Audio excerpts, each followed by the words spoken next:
Hi guys, and welcome back to our YouTube channel. And today we have a really special guest with us, and together we will learn a lot of stuff from him as he has a decade of experience in the tech industry. So I'll let him introduce himself, so then we can carry our interview session. So over to you. Hi Zahid, hi everybody. So this is my first interview actually that I receive. So I hope I can share some good advice. I live in the UK at the moment, in England, in a small city near London, and I'm a software developer, freelance, and I'm working for the Ministry of Justice for a department called the Legal Aid Agency. Mm-hmm. Yeah, I graduated in 2007 in Catania, a city in South Italy. I started working there, but there were not many opportunities. So I was also really interested in the startup culture. The UK was the right actually country to join the startup culture and to have opportunity in the startup. So after graduation, I had a couple of experience in Italy, in Milan and also in South Italy, and then I moved to the UK. And and I'm here still after many years. Great. So, as you mentioned, you are graduated from Italy. So basically, you belong to Italy, if I'm not wrong. Pardon, I belong to? Like you belong to Italy, like your main country, your country is like Italy. Italy. Yeah. Exactly. And in South Italy, in Catania. Okay. And yes, I graduated there. Fortunately, there was like a university, a computer science university, and I got the master degree in there. It took some time actually to get the master degree because I was not really focused. Mm-hmm. I was not the kind of guy that was studying. It took really a year. I graduated at 29 years old when I graduated. Yeah, I almost gave up and I went working as a welder in Spain. Okay. Then after a few months, I decided, that's really tough. That's Mm-hmm. really tough. So I'll go back studying at university. And anyway, I graduated, but I have to say that I checked the statistic, according to a Stack Overflow survey, Mm-hmm. Among professional developers, almost 40% do not have a degree in computer science. Mm-hmm. Exactly. So it's so I would say if you are interested in programming, in IT in general, that should not be absolutely like a stopper. It's a very open profession. It's not like, I don't know, a lawyer or a doctor. Of course, you want your doctor to have a master degree, Exactly. otherwise it can be risky. Fortunately in IT, the profession is more open. Yeah. Like in IT, like skills matter more than degree. If you have skills, then you are good to go for the role. Yep. Yeah, I agree. You must also show that you have the skills, Mm-hmm. and because sometimes you have it, but it's not like clear that you have the skill, and that's why actually you should have a good interview, and you should position yourself in a way to have lots of interviews. Mm-hmm. That's quite a good advice.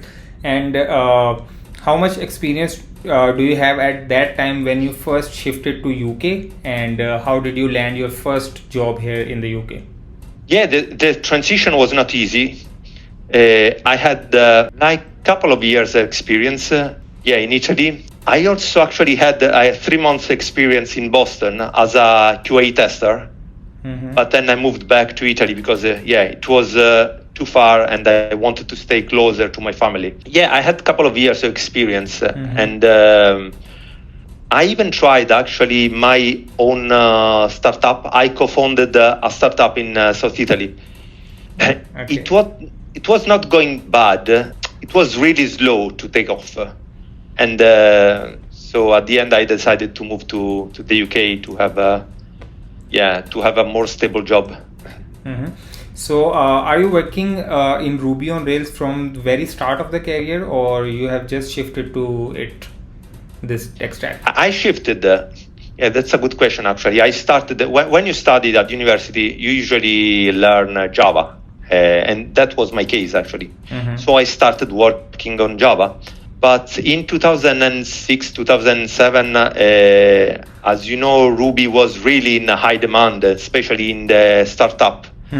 I learned Ruby on Rails 2, I remember, in Italy.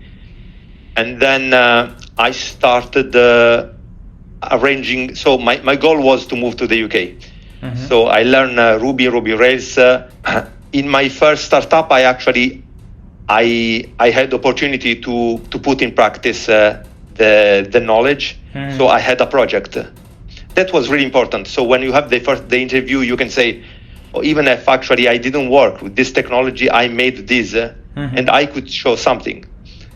And then, I contacted many recruiters, as many as I could, and I booked a few interviews in the UK, and they didn't go well. Didn't go well because of my English. Okay. So even if I had I had a degree, I had some junior knowledge about Ruby and Rails, I couldn't pass the interview. Fortunately, only one went well. Okay. And but the recruiter told me the development team is not in the UK, is in Palma de Mallorca in Spain. So I jumped on that opportunity. Okay, I said, okay, it's not the UK, but still, it's I enjoyed a lot actually working there. And so I think the learning here is be flexible.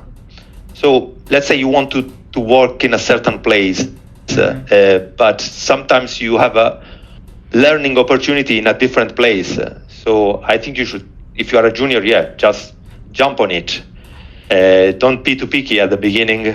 Just don't jump on everything.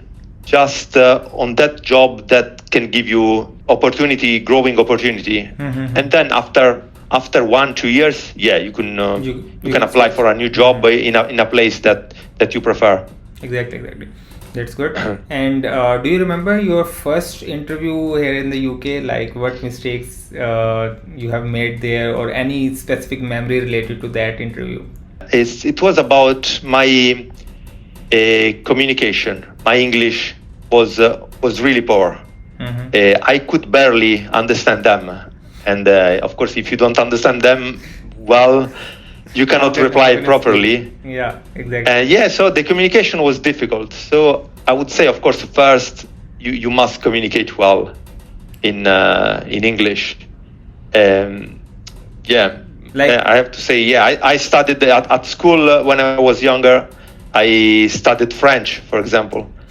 So for many years I studied French, and then at university I started studying English. But eventually, I got one opportunity, even if I was not really good in my communication.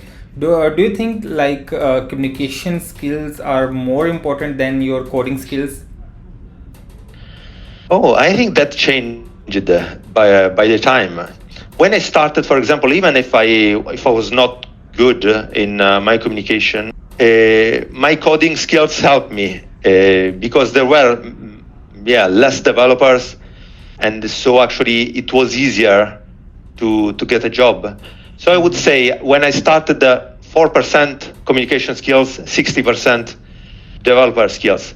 Now I think it's the opposite, because what's happening now, especially with the LLM, with the machine artificial intelligence and LLM, ChatGPT, Claude, it's easier to generate code, or maybe you can start writing code and then you can ask LLM to complete a code. Of course, you need to understand programming, but still the communication skills matters more.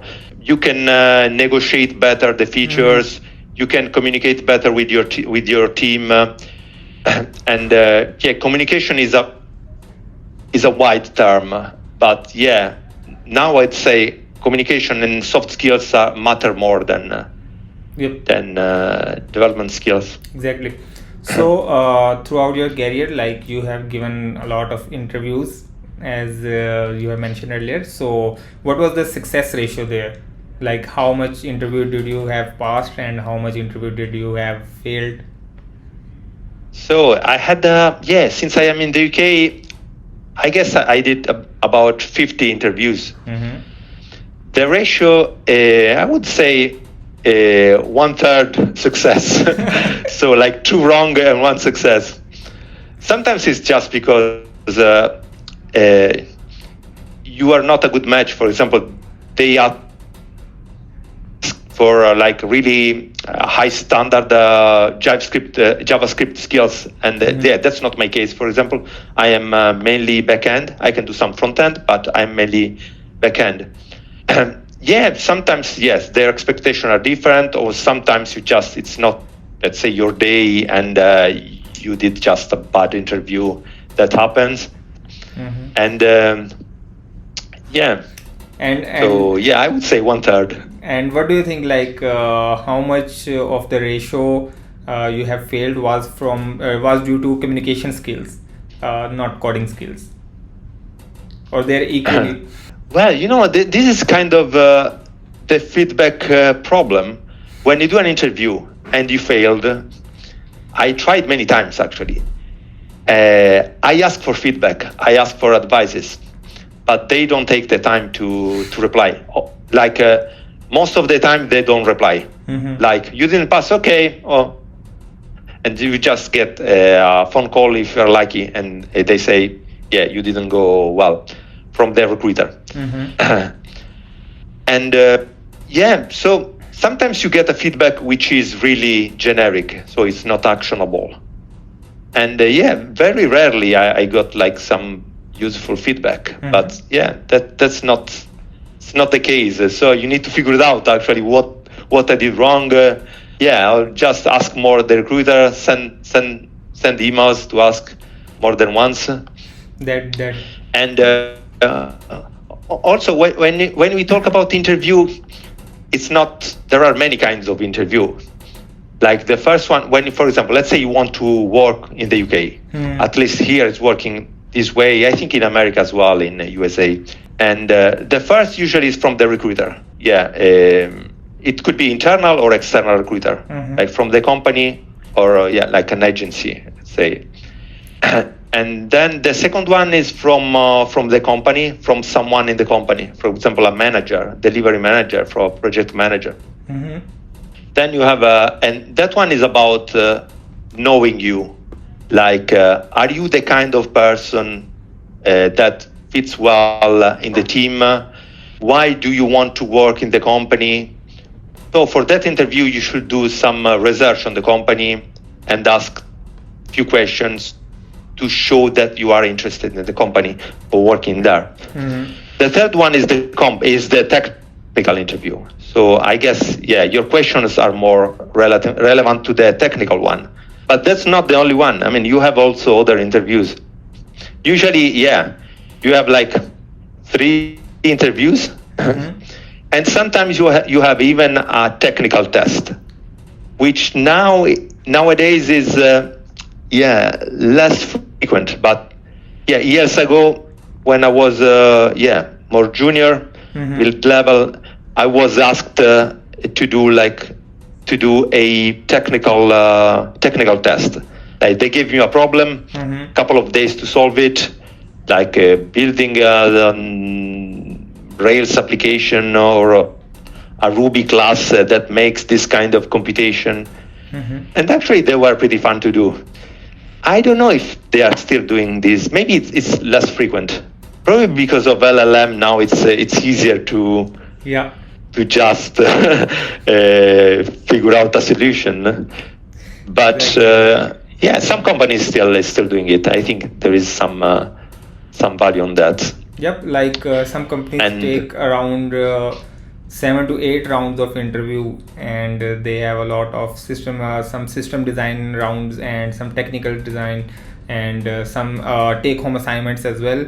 So they're taking a lot of interviews, and on the other side some companies do only 2 to 3 interviews, and if you are great fit, then they hire you. So it varies from company to company. Yeah, probably the smaller one, the startup, they go with 2 or 3 interviews.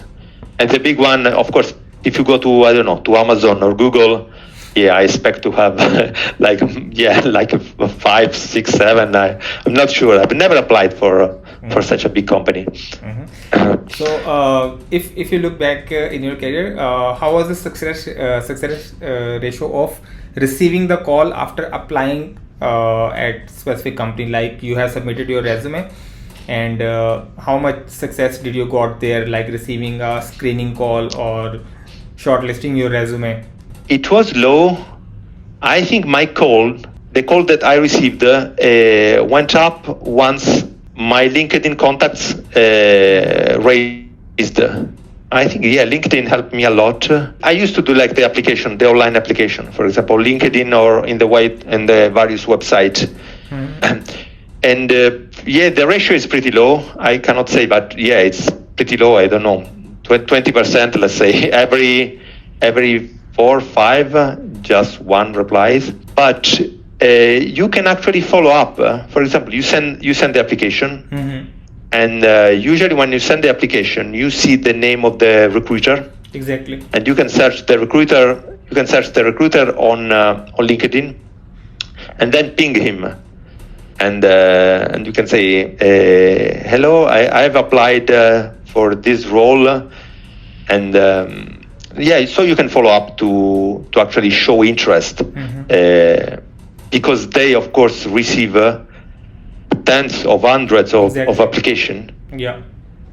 And so it's a good thing that you follow up after the application.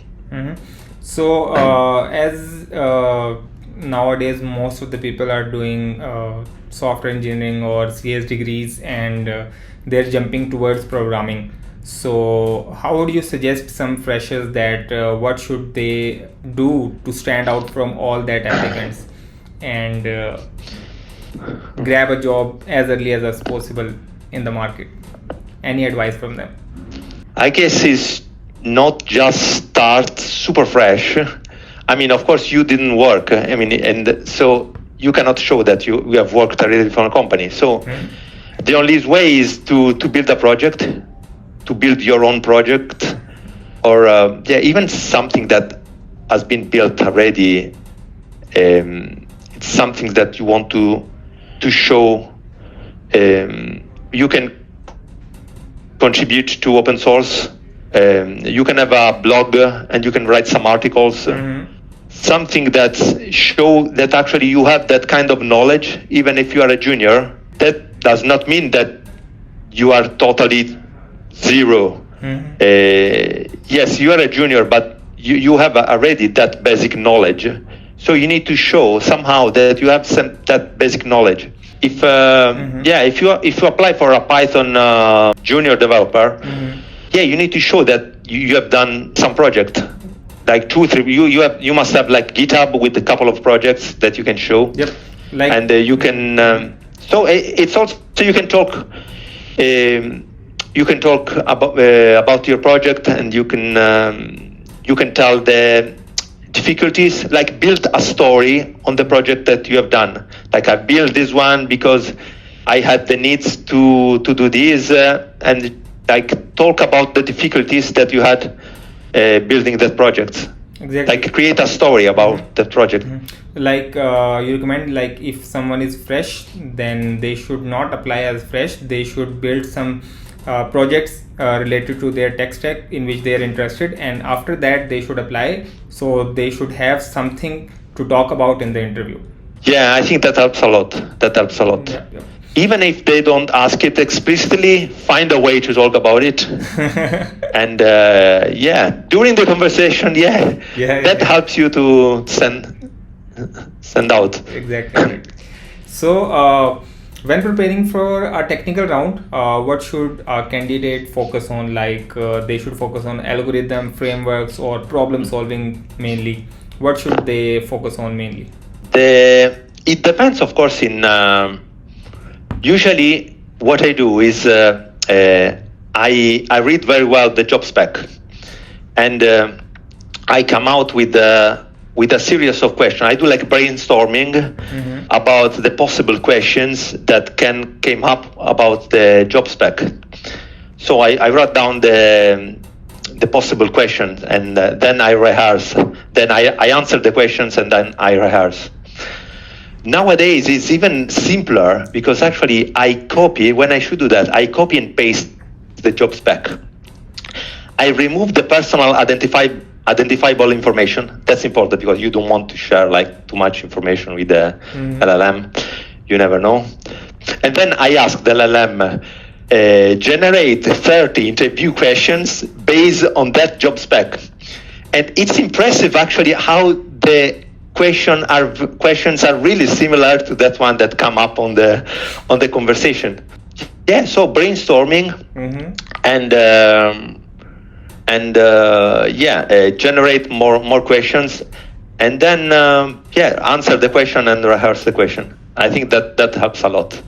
It's like you feel more prepared when you go in the interview. Like that's a shortcut to like laterally you would do the copy, read that all description of the job and then go through Google and search for each concepts there. But now GPT has made our life easier.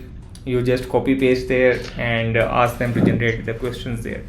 Yeah. Also, you can expand on a single question. For example, let's say you are not prepared, or you think that probably like a question that there is more regarding that question. So you can ask LLM to expand, ChatGPT to expand on that question and generate more questions similar to that one.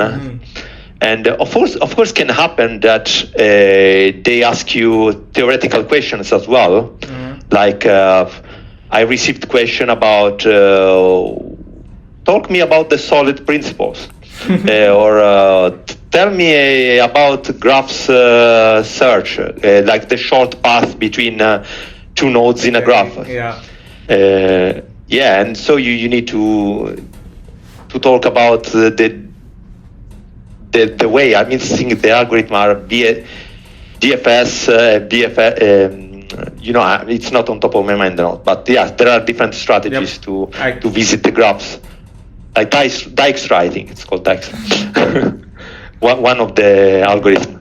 But this is not common anyway. It can happen, maybe if you apply for big companies as well, but nowadays startups do not ask for theoretical questions. Most of the time. That's good. So in your interviews, have you ever asked some question that you don't know fully, but you have explained that to that recruiter or that interviewer? So if you can remember, what was that question? How did you handle that situation? I can think, regarding solid, when they ask me, do you know what solid principle is, or talk about solid, I actually remembered only the first 2 points. So I take time to think about the response, and then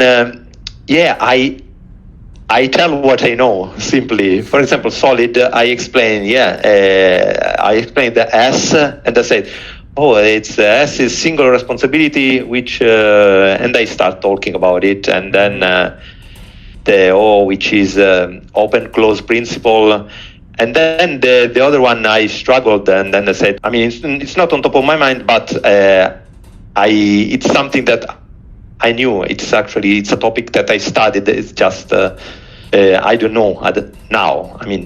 It's okay to say I don't know.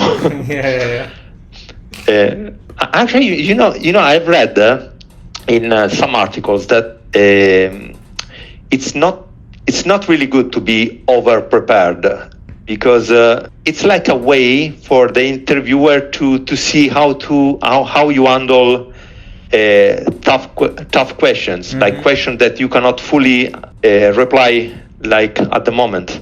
So even if you reply them partially, it's okay. So it's okay to say I don't know, or it's okay to say sorry, I don't remember that. Yeah. If it happens like once in the interview, yes. If it happens for all the questions, that's gonna be a problem. That's good. And yeah. Anyway, the solid question, I got the job at the end. I got the job even if I only remember the first two principles. Yeah. Nice. That's quite good. What's one thing about the tech industry you wish more people know? Like people from outside think like this industry is really cool, like they pay a lot of salaries to people and they add a lot of opportunities there. So what one thing you think that everyone should know about the tech industry? Yeah, we mentioned that before. I mentioned that before. It's it's the degree is not as important as the actual skills. So yeah, don't over focus on degree in computer science, which most of the time is very theoretical. And if you want, of course, it's if you want to do like more research, or you want to do something more theoretical, it's important to have a degree. But most of the time it's like most of the companies are not looking for a degree, but they are looking for experience. Okay. And if you can demonstrate that experience, you'll get a job even without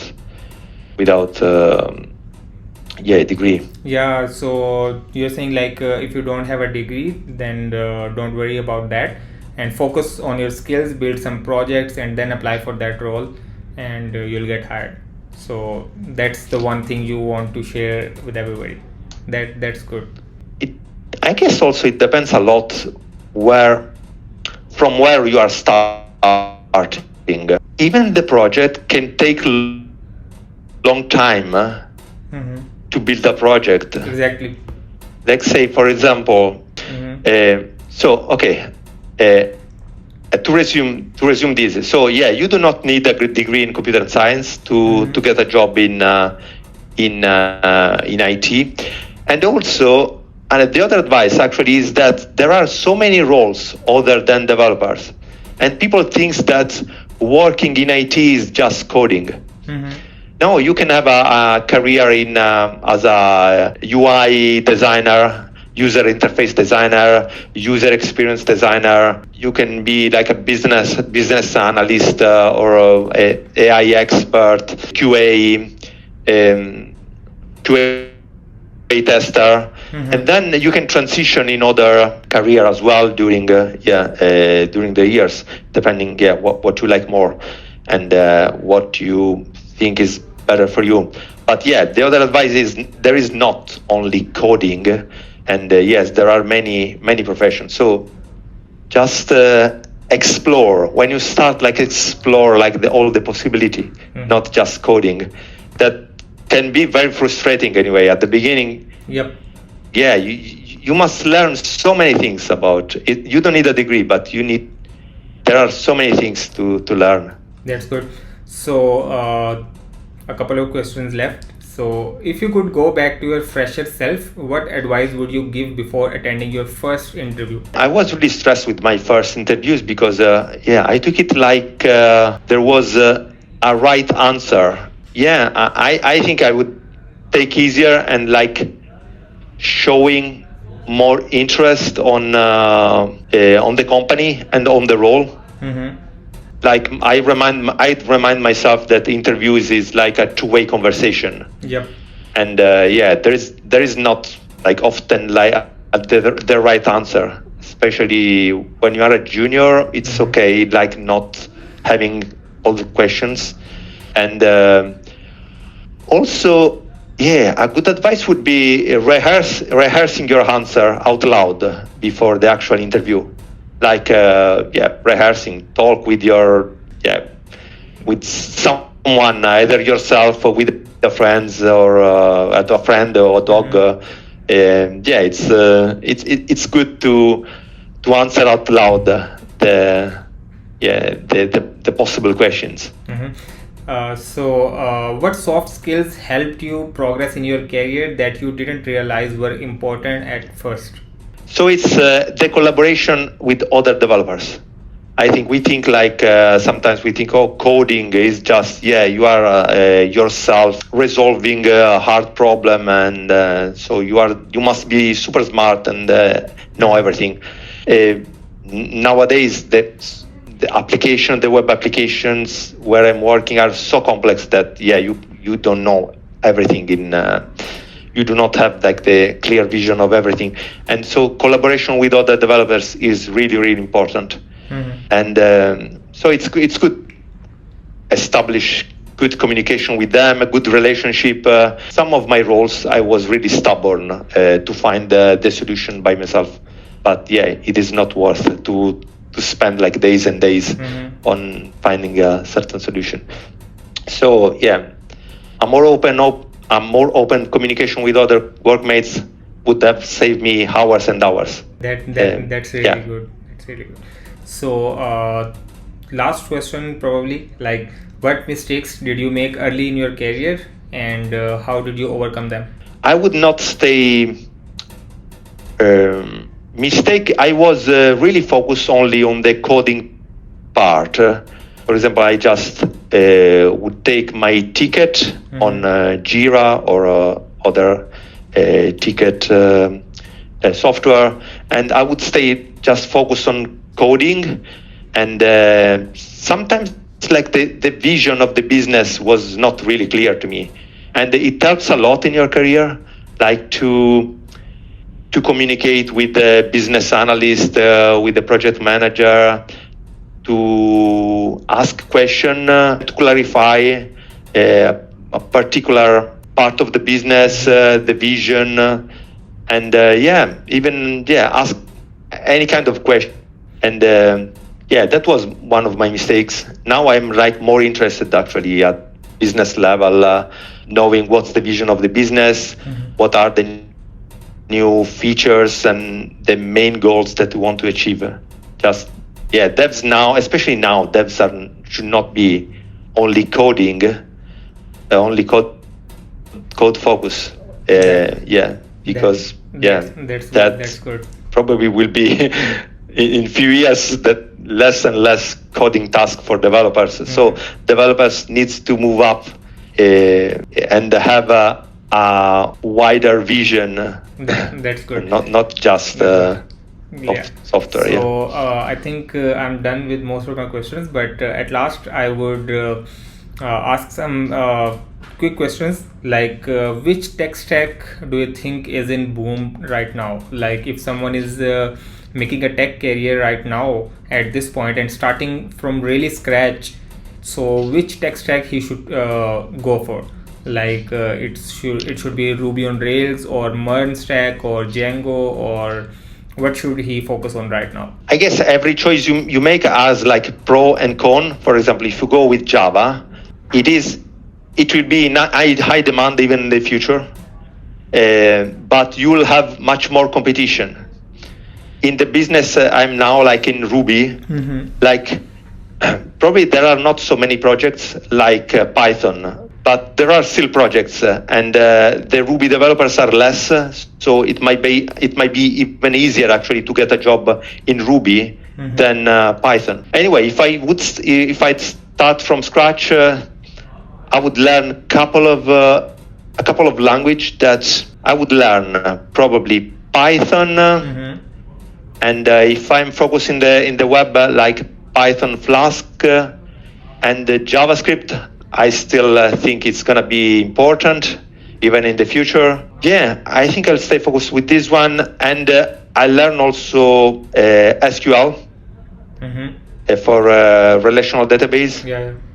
So it's still really, really important, SQL, because there are, even if now there are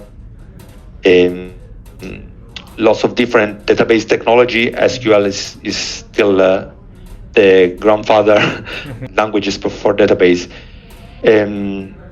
Yeah. Also, another interesting language to learn if you are more interested in low level is Golang. And Kotlin is interesting as well. I mean, I like it personally because it's kind of mixed between Ruby and Java. Yeah, I think the syntax remind me Ruby in certain aspect, even if it's not it's a compiled language. So someone I think with sorry, go on. So I was saying like someone starting career right now, they should go for Python, Java, and SQL mainly, and do practice stuff. JavaScript, I would say JavaScript. Yeah. Python, JavaScript, SQL.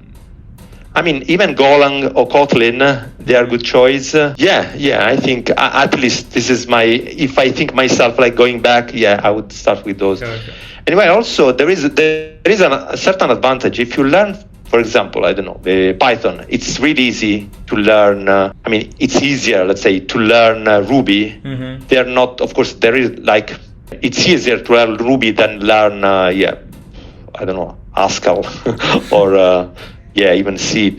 So actually, once you learn a certain language, it should not be too complex to learn another one.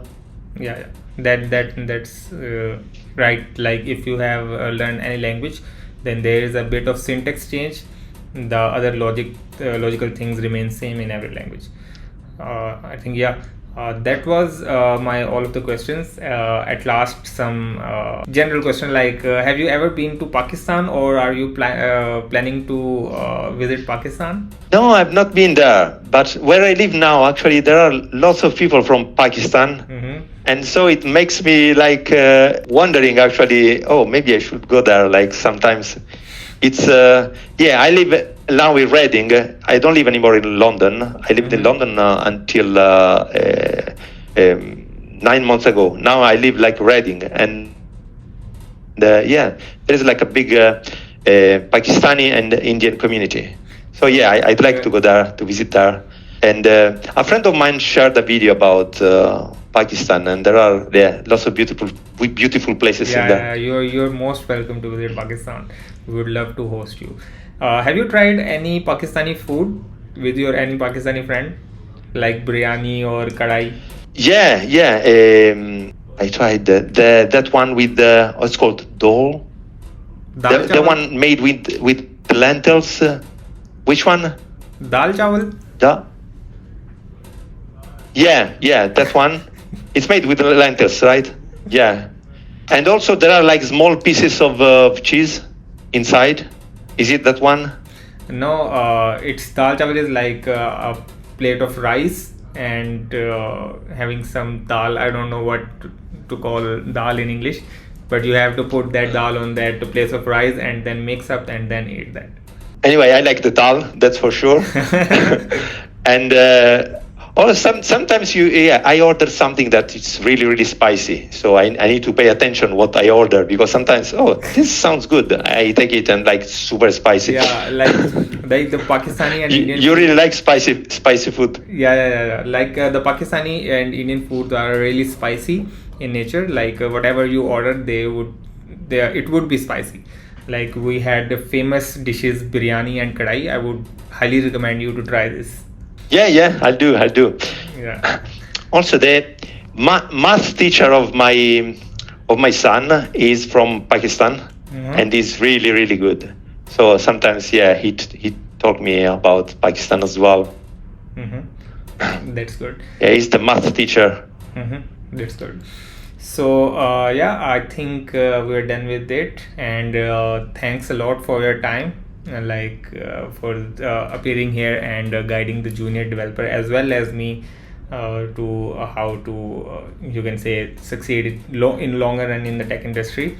So it was really helpful for me, and it must be helpful for my subscribers, my community as well. So thanks a lot for appearing here. And thank you. Thank you so much. It was really fun, and I enjoyed the time. Yeah, I hope I was helpful, and yeah, thank you. Thank you. Bye bye.